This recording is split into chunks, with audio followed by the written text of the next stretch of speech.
Good afternoon, everybody. My name is Shaylene Hayes. My name is Esther. And my name is Julia Fletchko. And today we're presenting in the news demographics for the Kitchener-Cambridge-Waterloo area. So first we'll be starting with population. The Kitchener-Waterloo area saw a population increase of 5.7% between the years of 2006 and 2011. 2011 was when the National Household Survey was conducted, which is where we have these results here.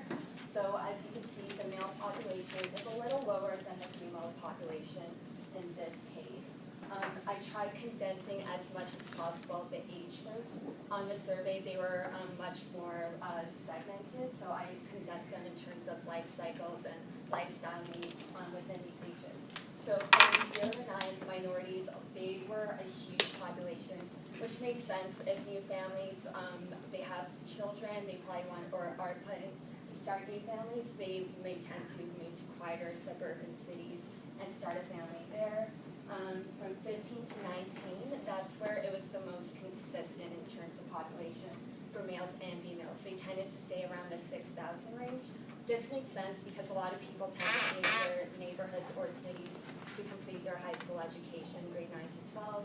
So that's most likely why it was consistent in that group. 20 to 29, again, probably starting families. During that period, a lot of, as well, students coming in from out of town to attend post-secondary education. 30 to 39, some of them may be moving out to start families in the city or to get jobs as well. Maybe some of them have jobs already, so they moved out to explore a new area. 40 to 49, this is where we started to see females, their population was a lot more. Perhaps they tend to prefer quieter cities, or, sorry gentlemen, maybe they're just healthier and tend to live longer. My apologies. So the total population, in terms of employment in the labor force, the NHS can focus on ages 15 and over in the labor force. So really quickly, the labor force pretty much defines people who are employed or unemployed, whether they're seeking work or available for work. So as you can see, there's a huge difference, 7.2 unemployed, employment rate 67.7, pretty decent. Total labor force, employees, there's 239 employees, 409, sorry, 239, 490 employees, self-employed 2,200, 105. Sorry, I get really nervous sometimes. So as you can tell, more people tend to be employed rather than start their own business or work for themselves, which kind of reflects Toronto and I'm assuming the majority of Canada as well.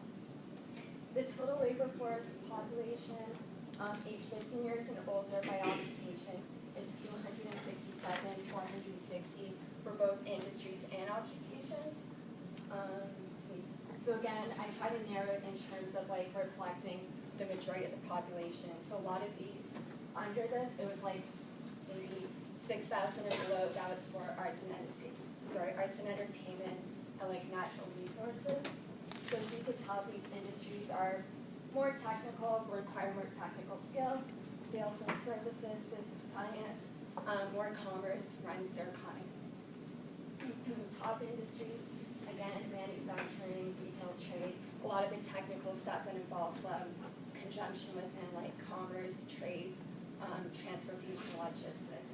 Again, below these, it was mining like natural gas. Sorry, I'm really nervous. Mining, natural gas, that kind of thing. Something that doesn't maybe requires more like rural and natural areas. And now we will move on. Okay, so I'm going to cover families now. So this is the total population age 15 years and over by marital status. So the total population, 15 years and older, 81% of the total population of the area. So here you can see married and not separated consists of the most, followed by not married and not living with a common law partner, which probably consists of a lot of students that are in that area. Then we have single, never legally married, followed by living common law, divorced, and widowed, and then separated, which is the smallest. And then here I broke it down, there's males and females. It's still in the chart form, but as you can see, the ones that are in red where there's a big difference, there's only 76,000 males that are not living with a common law partner, but there's 85,000 females. And here for single and never legally married, we have 59,000 males, only 49,000 females. Now down here at the bottom for divorced, widowed, and separated, there's so many more females. For divorced, 12,000 females, only 8,000 males. For widowed, there's 16,000 females and only 3,000 males in that area. And for separated, there's 7,000 females and 5,000 males. Now breaking up for children, so the total children in census in private households consists of 31.99, so basically 32% of the total population. So under 6 and 14 to 16 consist of the most. So there's a lot of young children in the Kitchener, Cambridge, Waterloo area. 25 and up is the smallest, and then 15 to 17 is in the middle there. But you can see under 6 and 14 to 16 consists of a huge amount, so there's tons of young children living in that area.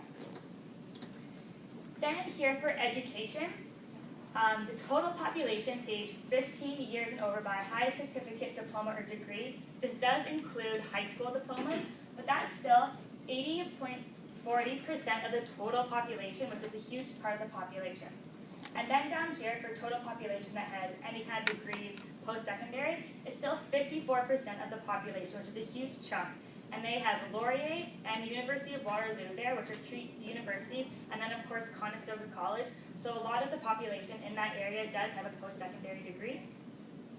And I'll pass it off to Julia for languages. All right, so I focus on languages, and as you can see here, I compared it to Kitchener-Waterloo, which is the red, and the National, which is the blue one. So in the Kitchener-Waterloo area, 74% of households, their first language was English, which means that most of Kitchener-Waterloo, the demographic is Canadian, American, English is first, because the national one's 57%. Kitchener-Waterloo has a really small French language. As you can see, the Canadian one is 21%, as to French is only 1.5% in Kitchener-Waterloo area. There's a high European background as well in the Kitchener-Waterloo area, about 50% more. And the rest is kind of similar to the rest of, it matches up to the Canadian and Kitchener-Waterloo demographic area. And these are a couple numbers that stood out when I was looking at the data. There's a high amount of German, Spanish, Portuguese, and Romanian language that's spoken as a first language in the Kitchener-Waterloo area. So it's all coming from like a European descent. And the last thing I looked at was household income. So as you can see, looking at the chart, about 60,000 to 80,000 is about the average income for the Kitchener-Waterloo area as well as the national. The Kitchener-Waterloo area actually is $2,000 higher than the average household income for the national one. So, which is, even though there's a lot of students there, there's a lot of people that are in the occupational business area and doctors and education. So that could be why the household income is a bit higher as well. Thank you so much.